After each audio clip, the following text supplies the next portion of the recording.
Hi, welcome to DCTV, brought to you by the folks at Distech Controls, where we discuss, educate, and debate the issues and concerns of today's modern-day smart buildings controls pro. Today, the topic is healthcare and BMS. We're going to dive deep into this, folks. There might be tremendous opportunities in healthcare that you might be missing. And if you're in healthcare, there might be tremendous technologies upgrades that are right there at your fingertips. But as a teacher of mine once said, nothing is obvious to the uninformed. So stay tuned. Our panel of experts are going to get you informed. Let's start with you, Renee. How about introducing yourself and tell our audience what you do? Hi, I'm Renee Jacobs, and I'm the Business Development Manager for Healthcare for Distech Controls. And I have a background in healthcare. I managed and built hospitals for over 2 decades.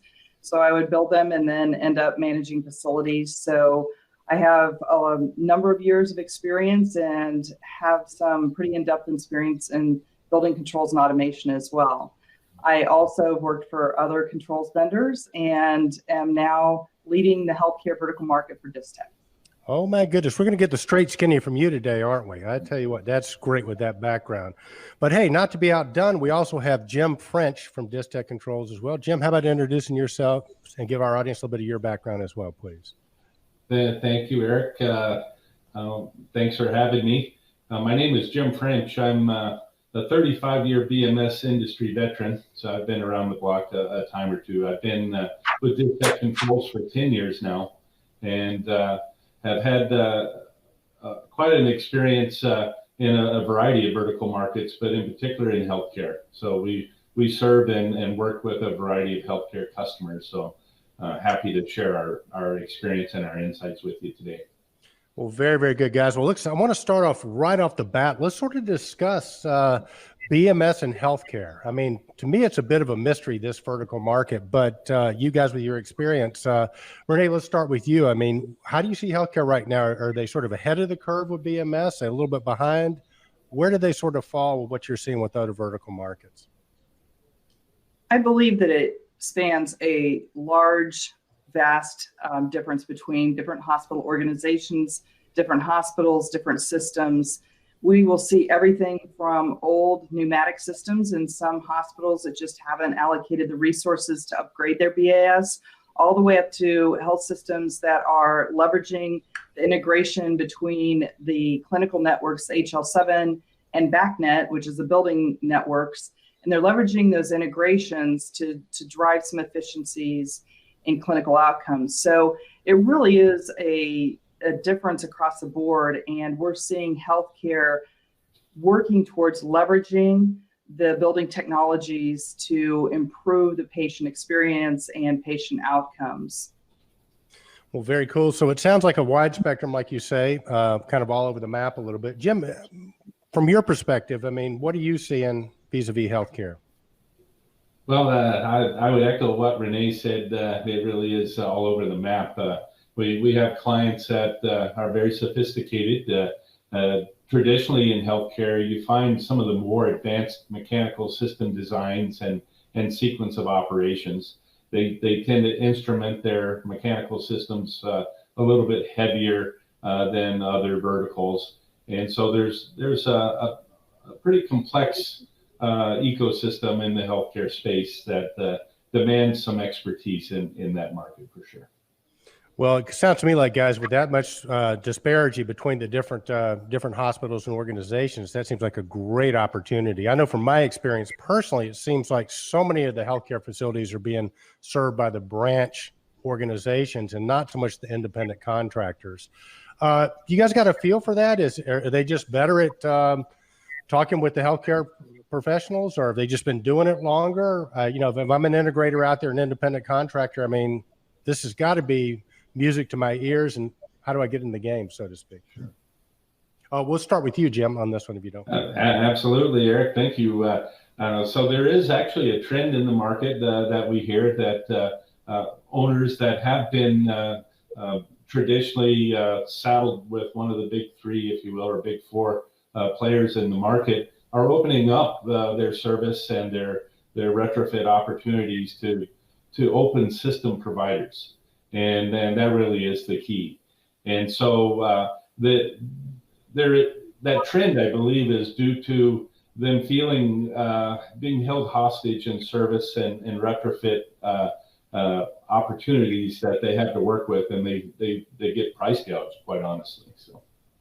Yeah, it can be pretty brutal. I encourage our audience to go back to listen to episode 1 of DCTV, where we talk about what is open and what really is open. But to your point, there were years, and Renee, you're way too young for this, but Jim and I are kind of old dogs. We probably remember back in the early days of BMS with the proprietary protocols, the game was just went on bid day, because once you had them in, you were locked in and they couldn't really reach out to anybody else.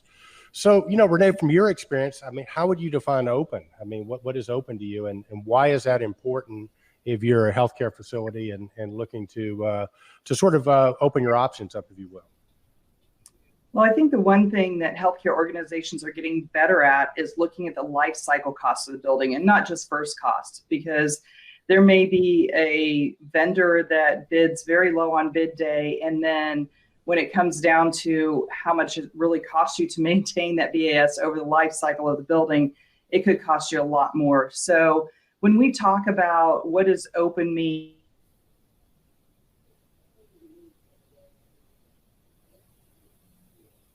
To our audience out there, it sounds like Renee might have got a little bit of an internet glitch. I think one of those big three might be hacking in and trying to keep her from doing that. But Jim, I can kind of pick up on that. You probably can too. We'll hopefully get Renee back soon. But she was talking about bid day, and you've been around from the sales side. You know how it is. I mean, people a lot of times will look at low cost wins, right? And that's the main consideration. And that's true. Yes. Yeah. And sort of back in the day, that there might have been some credence to that, but now with the options we have with open protocols, I mean, and multiple sources, I think the key is, how do they know that they're open, and what would you typically look for if you were a hospital facilities management company? Sure. So there's a couple of areas of openness I think you would want to look at, Eric. And first is in the technology, and certainly the full complement of what the industry considers open protocols you'd want to make sure is supported in your infrastructure. But beyond that, it's really the ability to pull data from the system with ease. And many systems will advertise that they're open, but when it comes time to pull the information from those systems you're looking for, it's rather difficult to get that in the form that you're looking for. And so when we talk about open technologies, that's really kind of what we're referring to. The second piece of that is really the go-to-market model, and having choices for service, not being locked in, as you talked about before. On bid day, you win, and then you have that captive customer for life. With our technologies and open technologies, you're not hostage to that bid day solution that gets installed. In our open go-to-market model, we've got multiple suppliers in the same market that can serve that customer, and so we put the onus on our vendors, quite honestly, to maintain their quality and that customer relationship, to maintain the business with that customer. Yeah, and I think it can also be noted that that the big three that we talked to all have a distribution model now, where they have a distribution leg where you can get it through distribution, get it through the independent contractors as well. So I think it gets back to, Jim, really making sure that they're not going to be apples and oranges, and there might be certain cases where it makes sense to go with one of the big three, one of the branch operations, right? I mean, the project could just be so big, and the financial risk could be so high that that it might make sense. But if you're looking at an independent and want to make sure they're open, I mean, BACNet's not just enough. BACnet being a protocol that controls talk. Now, that's not enough to make it completely open, in your opinion, is it? Not at all. It requires a full system openness. BACnet is a protocol for communication. And if your controllers are BACnet compliant, it enables you to pass data between them. But an example is if you wanted to change the application or the sequence of operation in one of those, you need that manufacturer's tool to be able to go in and interact with that device and make that change. So when we talk about open, it's not just about a protocol openness, but are the tools open? Are the licenses open for anyone to be able to go in and service that job? Yeah, absolutely. And I think, when we say open, I mean, another, I think synonym for this in this context is choice. Are you at choice? So if you're have somebody talking to you, selling to you, can I get it? Multiple people install and work on the system is one key piece, right? The second key piece is, well, you want to make sure not everybody can do that, right? Because I know, like, for example, with Distech, you guys have very high standards. Not just anybody can buy the product. They have to be trained, thoroughly vetted, and thoroughly supported. So if too many people can install it, or anybody can do it, that might not be a good thing. You mentioned the tool, because typically, the systems with BACnet will be open where you can pass data, but the programming tool, do you have access to the programming tool, or are you going to have to go back to somebody and pay them to come in and do something like change a set point or change a program? That to me is another key piece. The training is another thing you could look at. I mean, are your technicians at the hospital or the healthcare facility going to have access to the same training so that they can work on the system? And then a big one that we haven't even talked about, but then I would think you'd want to get it clear, is who owns the data. Absolutely. All of those points are very key and on point. At Distech, we freely distribute the tools to program our controllers, so there's no way for our vendors to lock that down. We also train our end users. They're open to come to our training classes. We've had both in-person instructed led courses, as well as online virtual type courses that our customers can take and get educated in the programming and the operation of our systems. No, very, very cool. And then, we talk about BACnet open controllers, and nothing stands still, right? I mean, technology moves on, and I know I'm sounding like pushing Distech a bit, because virtually any independent you talk to, the manufacturers will have controllers that will talk BACnet, and many vendors, they meet those open standards that we just talked about. You can find that in multiple places. But then, I think you want to talk to customers. I mean, Distech's got a great reputation, but you guys are also moving forward with the technology. So we've gone from direct digital controls that talk BACnet or LAN to a whole new phenomenon, which is IP controls. Tell our audience a little bit about IP controllers and how they differ from the aforementioned BMS controllers. Be glad to, Eric. There's really four things I'd like you to take away from what I can share with you about IP-based controllers. The first one being they're more capable and they're much faster than their predecessors. So they've got much faster processors in them, much more memory complements and footprints. They also have a higher communication speed. So often they will communicate at 10 or 100 megabits versus the 78K limitation of LAN or an MSTP network historically. So that's 10 to 100 times faster in speed. The other thing that IP controllers bring to the table, and a differentiator, quite honestly, for Distech, is the full BDC complement of support of services for BACnet. And what I'm referring to there is the ability to alarm, to trend, to schedule, and reporting capabilities are native in the controller itself. You don't have to aggregate the data from multiple controllers into a supervisory system to provide those level of services. They can be delivered right down at the terminal level, terminal unit level of the system. And with that, IP also enables access directly to the data. You talked about who owns the data. And when you don't have to aggregate it, it makes it much more accessible for our customers to have access to that data.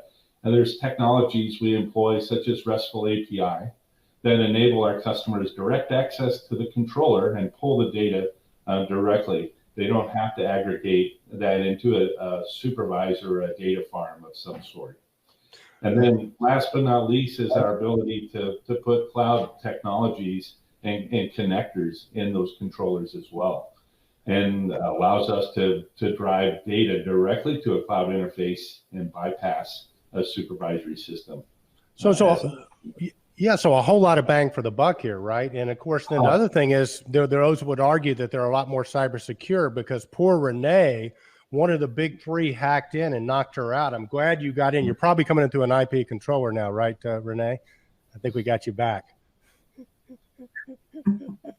I'm not sure. We've had some power issues in our area, and I lost power. So fortunately, it came back on, but it blipped enough to where I had to reboot everything. So she's taking the high road, Jim. I love this about Renee. I mean, we know it's one of the big three that knocked her out because we were, but Renee, what we caught up on, Jim was just talking, we're talking about IP controllers and how the technology has changed.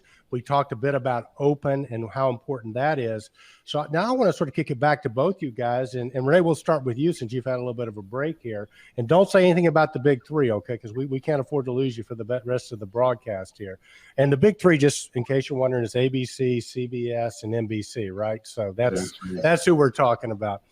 But Renee, with all this great technology and all this, these improvements and all the things that are available, and you've sat in on the meetings, I mean, why is healthcare not leading this? Why is every healthcare facility not taking advantage of these new technologies and upgrading their systems? Well, I think there's a couple answers to that question. One is that there's limited capital in a lot of organizations, and they're competing for capital against medical equipment that is revenue producing. It's very difficult to upgrade your BAS without having some kind of opportunity to justify the energy savings or have a business plan put together. And I think there's a couple of things that healthcare facilities can do. One, put together a very good business plan about what the risks are and do that risk analysis of what that might mean from a cybersecurity perspective if you don't upgrade your systems and you have old, outdated systems. And then the second thing is really work with your IT department and understand the vernacular, how they speak their language, and make sure that you have them in your court. And so there's a lot that you can do if you have IT in your court, because they really drive the cybersecurity and the risk analysis. So be transparent, bring them into the conversation, do those risk analysis, because they do have more funding than facilities typically. And if they see that there's a risk, that they're going to go to bat for you to get some funding to upgrade your system.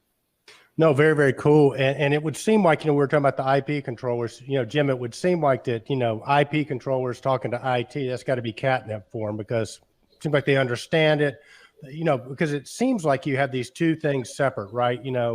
They put the facilities managers in one side of the building and put the IT people on the other, and never shall the two meet, right? Sort of thing. But agree or disagree. I mean, so now I'm a facilities manager and I want to start that conversation. How do I do it, Jim? Well, that's a really good question, Eric, and often that's a point of contention in many organizations. Historically, the two haven't had to interact from a business perspective, and they really don't know how to go about doing it. And when you bring in this technology into the facilities department, they really don't know the speak, if you will, to go and have a conversation with their IT groups. And so what Distech likes to do is we like to help our customers understand that. We go with them. We participate in those conversations with them and help them understand the IT ease, if you will, of the language. And it's often easy to talk past each other in those conversations. And having someone with the knowledge to be able to speak intelligent to the IT department is key in overcoming the obstacles that they often will present to any project that you've got on the docket.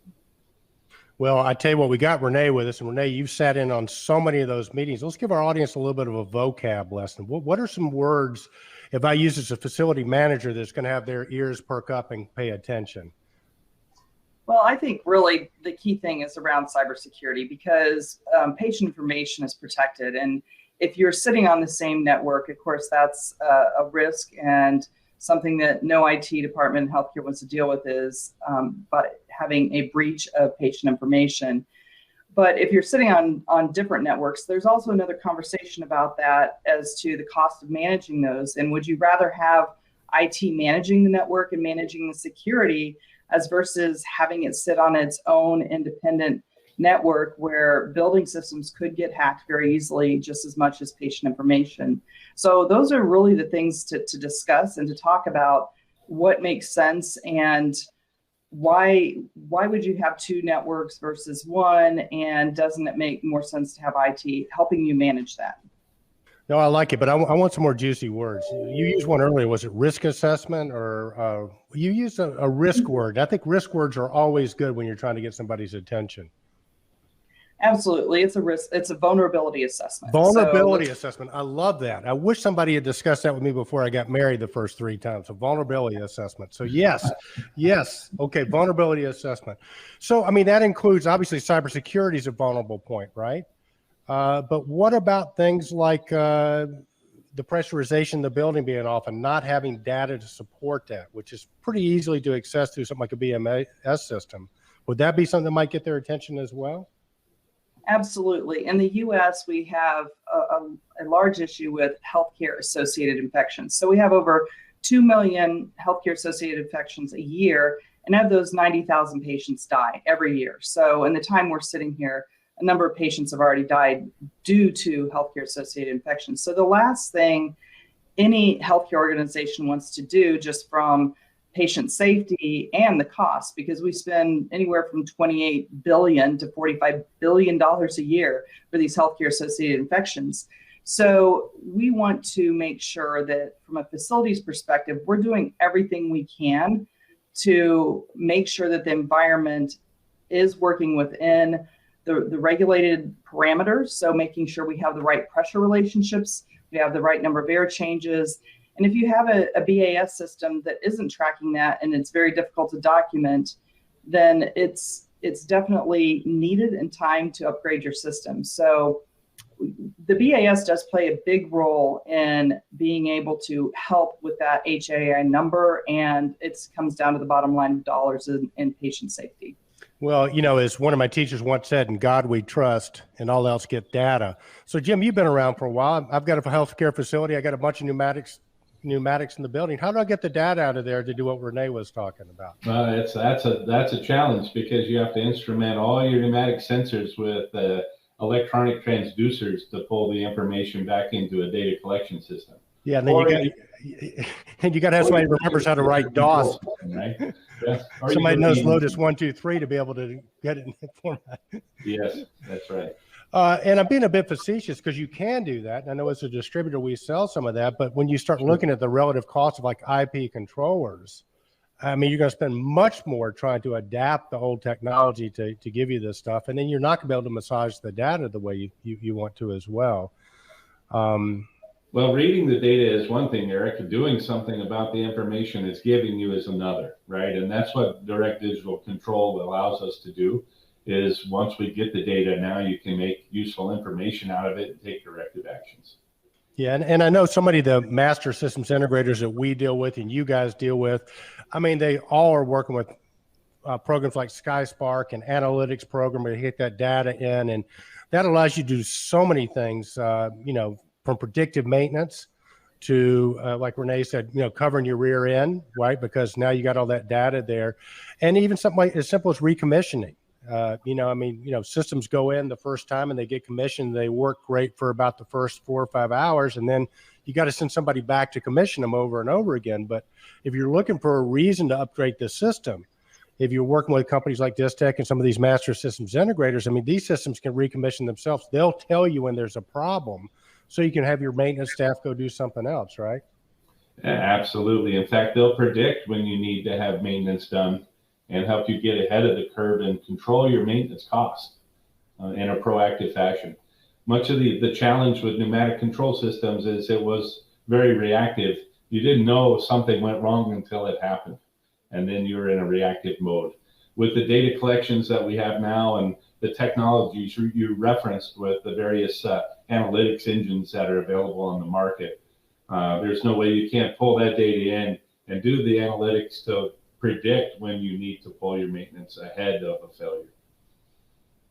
Very true. And I know for, you know, some of the younger folks out there, you know, pneumatics, you know, that was when everything ran on air, air they were running through the system. And, you know, so you had to have an air compressor. And I can tell you from the industrial side of my business, one of the biggest energy sucks the manufacturing plants have is compressed air. So, I mean, there's a cost to run the pneumatics that you might not factor in. So I think we can argue energy is one reason you should upgrade your system, right? Absolutely. But then also the operational expenses. I mean, that makes up such a bigger percentage, 10 to 20 fold, depending on who you talk to. So if you're spending $3 on energy, you're probably spending 30 to $60 on maintaining the space. Agree, guys? Absolutely. I would tell you, Eric, there's 60% of your energy consumption is in your lighting. There's probably another, 20% in your HVAC, or the combination of lighting and HVAC certainly give you 60% of your energy consumption. So that's a big opportunity for you to control your costs. No, it is. And then, like I say, if you're not having to send people out, if you're not having to check things, recalibrate things, and the system tells you, that's it. But Renee, you've sat in a lot of these meetings from your former life. When you're sitting at these board meetings, are people at the healthcare facilities talking about the occupant experience? And if so, how can we make that better, right? Absolutely. It's patient satisfaction and the whole patient visitor staff experience. Staff retention is always a challenge. And so making sure that the built environment is definitely supporting those missions is highly important. So when an organization looks at, there's a lot more to look at than just energy spend. And we know that for about every dollar we save in energy and healthcare, $20 goes back to the bottom line. And that's based on the profitability of your health system or hospital. But it's still, we have to have patient comfort, and we rely on HCAP scores, and we want our patients to give us those positive scores so that we get reimbursed at the highest level possible. Well, see, I think that's another one of those vocab words we need. We got vulnerability assessment. The other one you just used was a profitability assessment. I mean, would you say $20 on the dollar you spend? If that's a metrics they look at, I mean, you guys have the tools, as other people do as well, for our healthcare professionals out there that might be looking for a reason to upgrade, to sort of put it in terms that is going to get somebody's attention. Now, I mean, you could probably make that much money on a return on your dollar in crypto if you had the right day of the week and it went up $10,000. But then the next day it might go away, and your sort of returns on investment tend to stay and be pretty predictable. So I like that a lot. I think about the customer experience too, and this gets a little bit out of it, but it gets back to sort of the openness, right? Jim, you mentioned lighting. Lighting is such a key piece, but I think especially in healthcare and schools, we talked about it on episode 3 of DCTV when we talked about, had the Acuity folks on about lighting and how changing the light temperature and light color can have people be able to concentrate. I think there are all kinds of studies in the hospitals, and I'm not a doctor. I don't even play one on the internet. But, things like circadian rhythms and things like that. And I think what might be lost is that, you can use a BMS to control these things, right? You guys, especially since you, I think, have a partner called Acuity Lighting, that you guys are part of the same company. So speak about how that might be incorporated in. Certainly, Eric. The opportunity with lighting control allows us the opportunity to incorporate that into the temperature control strategy for the space. And what we can do is we can do what's called tunable light. And we can change the temperature color of the light as part of the sequence from a heating to cooling transition in the space. And it gives the occupant the feeling of going from a cooler to a warmer environment as you soften that light color. And often that's enough to make them warm enough without having to add additional heating energy into the space. So it's kind of a psychological play. You talked also about circadian rhythms and how we can take outdoor lighting is what that is about and replicate that indoor so that a patient or an occupant actually perceives the change in daylight throughout the day as if they were outdoor. Studies have shown in healthcare situations where it has improved the healing process in patients. I'm not a doctor either, but studies have shown that those circadian type changes help patients in the healing process. No, I think it's really cool. And I bring it up because, again, any master systems integrator, any controls vendor, can integrate with lighting. But you guys kind of have a special relationship with the lighting side because you guys are part of a company that owns both you and Acuity Lighting. Another great opportunity for lighting within the healthcare space is the value-added applications we can put on that infrastructure, such as indoor positioning and asset tracking, are capabilities that are critical within a healthcare facility where they need to know where their infusion pumps are or where their wheelchairs are. They can have instant access to those at all times with that infrastructure in place. Oh, Renee, we got to get on this a little bit, because again, it's for our listeners out there. It's not just about the energy saving. It's not just about the control. It really gets back to the occupant experience, but also the operational expenses. No, you guys, and I've been told by Martin, the president of your company, you'd have to shoot me if I ever revealed who this was, but there was a major facility. They identified one of their costs was, let's just say, these push carts. And they were able to do a time study, and it was costing them an inordinate amount of money because when they needed it, they couldn't find it. But what I hear you saying, Jim, with your system, if you have things like that in a hospital, and Renee, you could probably come up with ideas of what they might be. You could put a tracking thing on them and then know exactly where they are at any point in time. Is that accurate? That's very accurate, Eric. And not only can we do that with lighting infrastructure, we can also do that with the IP-based BMS infrastructure we were talking about earlier. Yeah, no, that's great. Renee, so now we're having this conversation and facilities comes in. How would you package that up for the powers that are competing for money? Well, hospitals are always looking for ways to reduce the number of steps that nurses and clinical staff take. They're on their feet a lot, and we're trying to improve their productivity constantly. And so two things, if we put the control of the patient room in the hands of the patient through an app on their phone, and they can control their lighting, their window shades, their temperature of the room, there's less calls to the nursing staff that they have to respond to. And then also with the indoor positioning, if there's an IV pump needed because one's the battery's gone dead or it didn't get plugged in, and then you have the ability to find those things much quicker. And they do, as we used to say in the hospital, they get legs and they walk all over. They end up in unusual places. So it really does improve productivity. And just like any other organization, hospitals are always looking to improve productivity and workflow efficiencies and clinical efficiencies.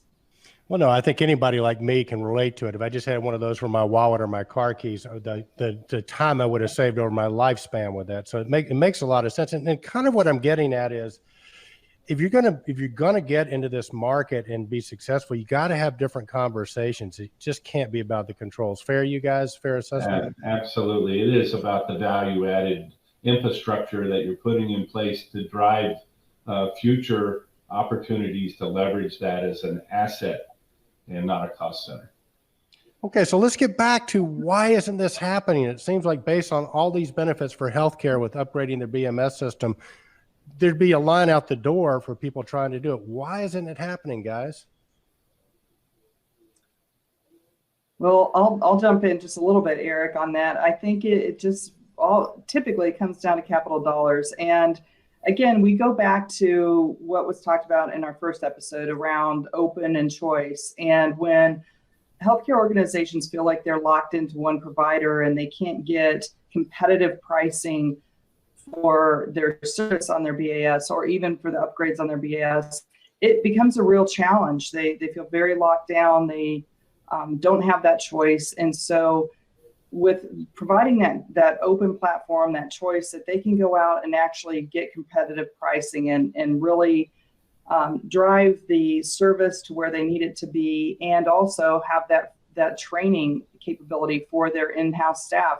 We're seeing more and more healthcare organizations that are hiring BAS techs in-house. They're looking for that in-house knowledge and capability.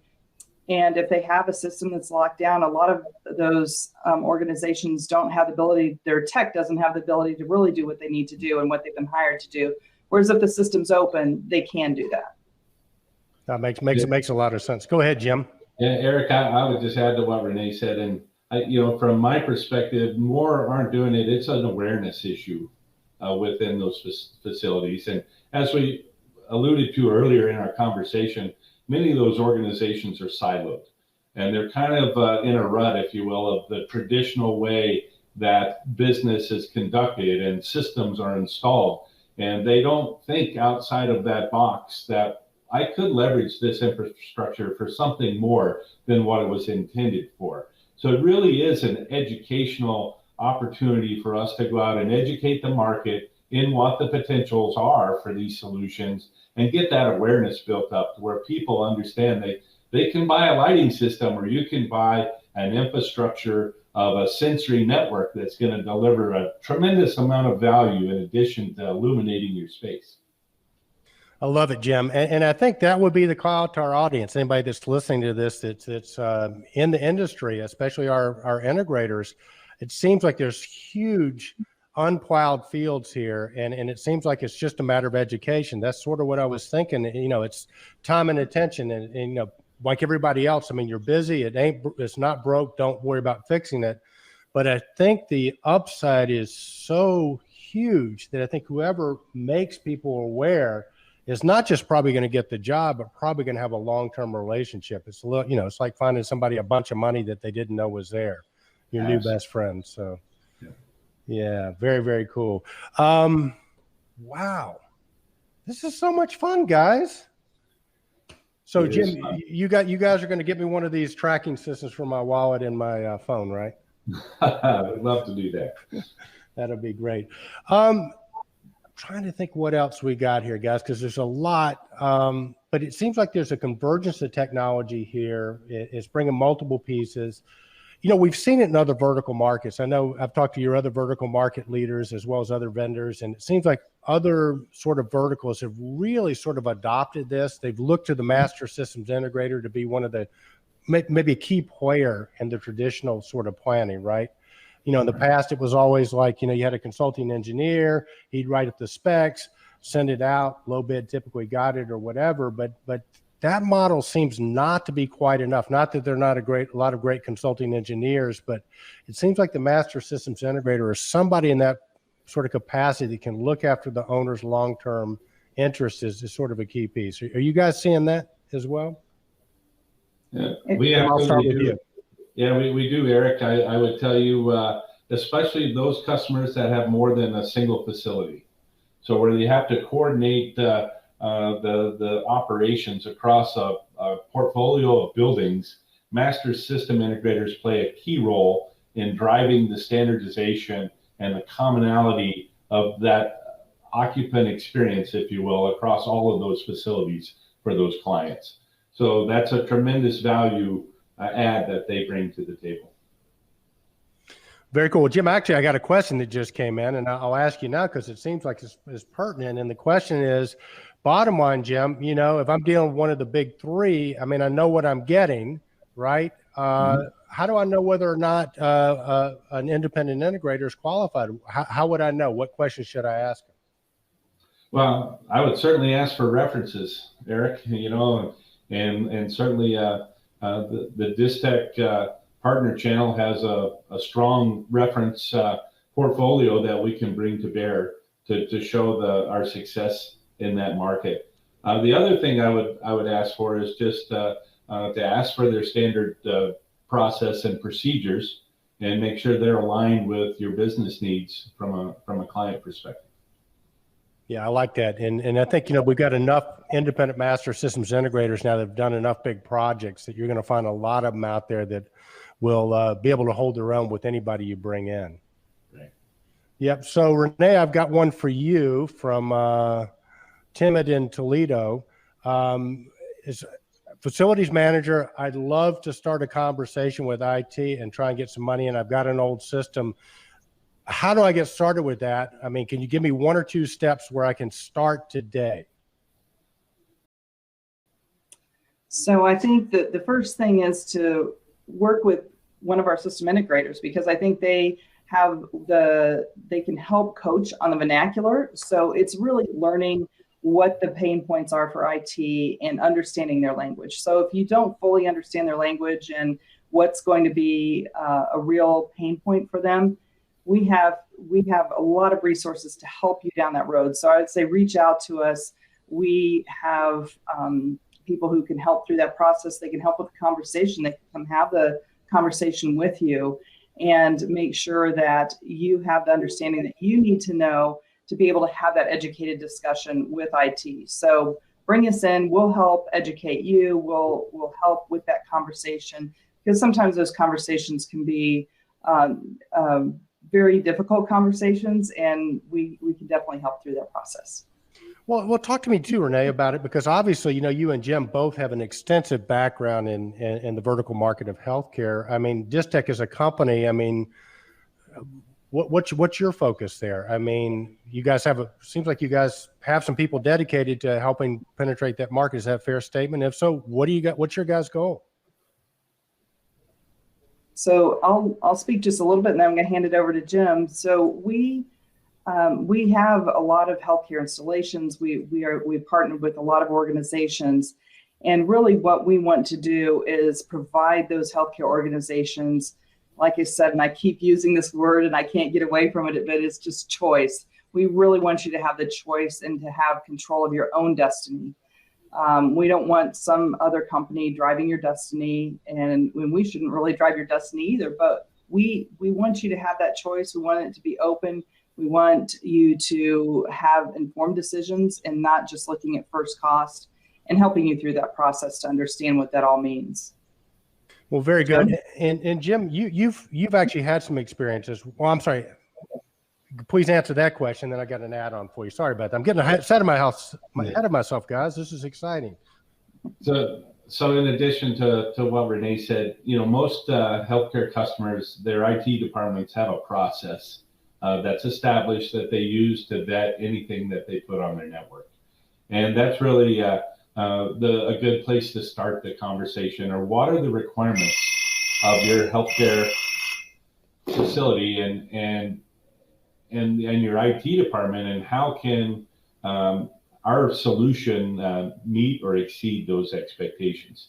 And we will work with you hand in hand to understand what the requirements are, and to work through that process with your IT department to ensure that they have the confidence in what you're installing is as secure as anything else they would allow on their network.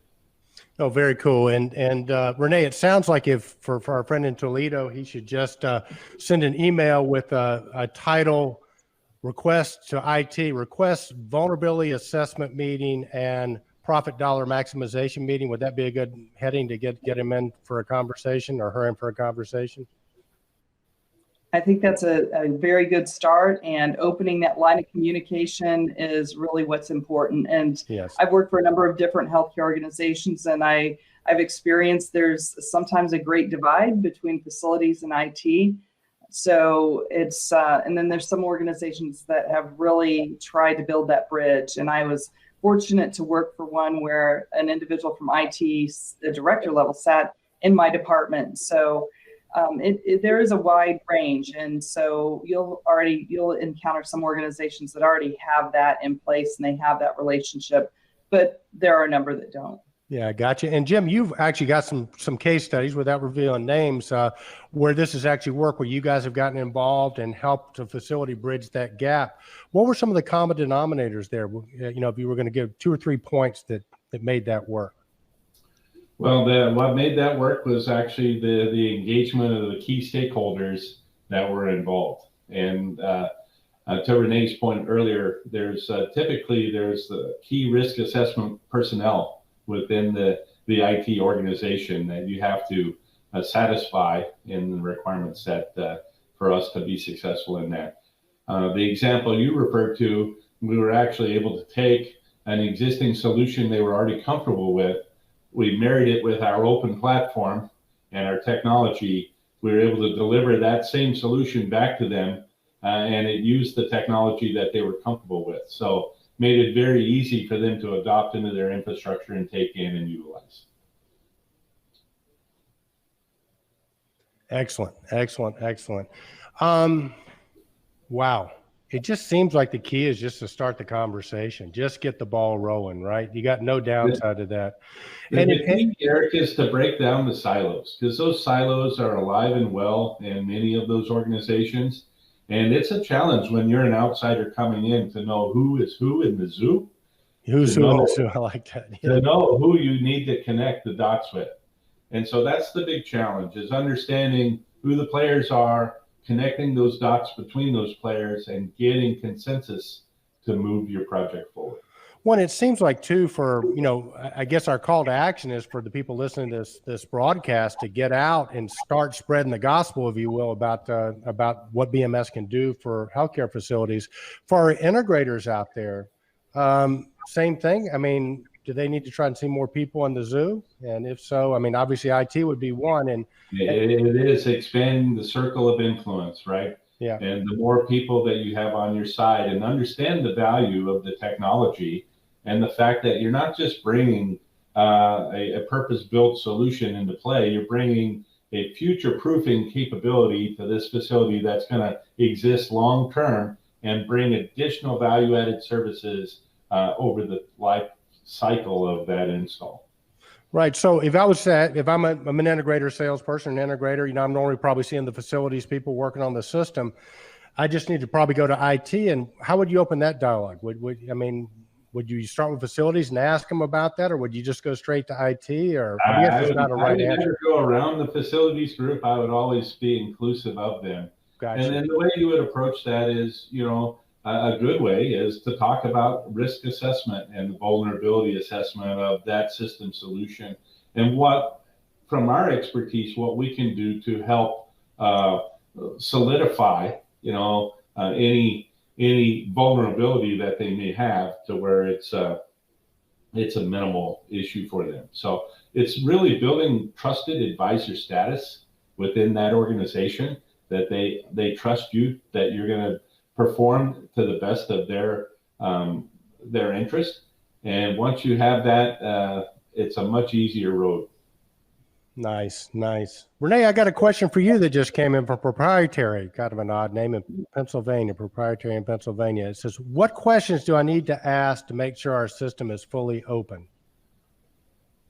Well, I think a couple of the first questions I'd ask is, who is authorized to work on this system?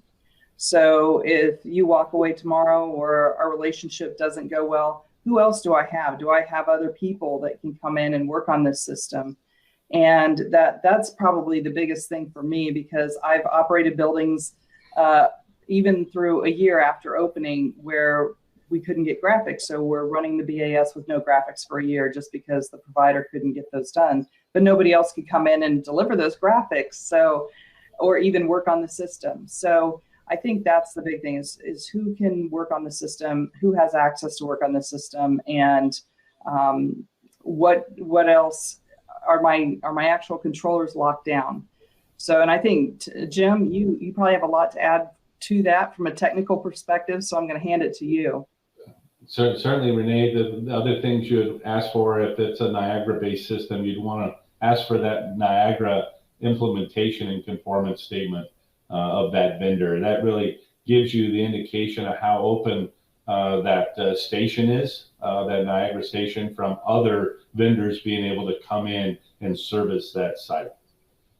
Yeah, they call that the NIC statement, right? Make sure it has an open NIC statement on it. That's exactly what it's called. Yeah. That's great, Jim. That's great.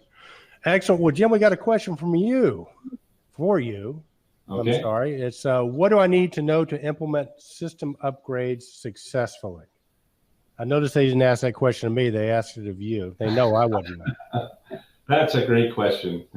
Often the best laid plans go unfulfilled because the lack of follow through, and really that's what we see in the space is for upgrades to be successful, you really have to inspect what you expect.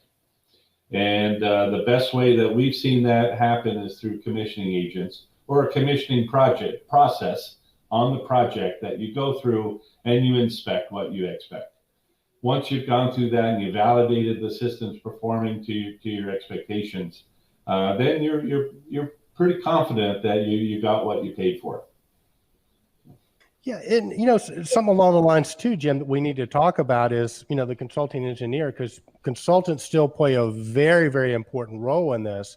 And there's a new breed of consultant out there. I mean, we like Donnie Walker and the team of Newcomb and Boyd, they're across the country. And then there's sort of your grandfathers or your fathers consultant that, is cut and paste. So I think, really querying your consulting engineer, if you're going to use one, and making sure that they're not just cutting and pasting and they really understand what Open's all about. And I think the same sort of questions would apply. You could ask your consultant, are you going to make sure that whatever you specify and accept, that have multiple people that can bid on it, I get the same training, the same tools and all that. So that would apply to the consultant too, but we got to make sure that they're in the picture too when it's applicable. I would agree 100%. Very, very cool. All right. Well, we're about to run out of time here. This has been a lot of fun. Renee, any final words? I just would say reach out to us. I really believe that Open is critical to healthcare. Really having that choice and having systems that you have that ability to have that future proofing is important when you're making large investments in healthcare facilities, and money is very difficult to come by, especially for capital dollars for healthcare organizations. So do your due diligence, make sure you ask those questions about Open, and we'd love to talk to you. Very cool. Jim, how about you? Any final words for the audience? Absolutely. For all of those healthcare professionals out there that are in need of some support and some help in your efforts to control your costs and upgrade your systems and make life better in your organization, Distech Controls and Acuity Brands has a wonderful portfolio of value-added solutions that we can bring to the table to help you with those issues. And I encourage you to reach out to us and investigate us, look at these solutions, and then reach out to us and let us know how we can help you. We'd certainly be interested in having that conversation and seeing what we can do together. Jim and Renee, thank you so much. This is, we're finishing up season 1 of DCTV. God, what fun has this been, right? This is episode 5. We'll be back next season. All right, well, there it is. That's the end of season 1 of DCTV. I'm Eric Stromquist, and thank you so much for tuning in. We will see you next season. Adios.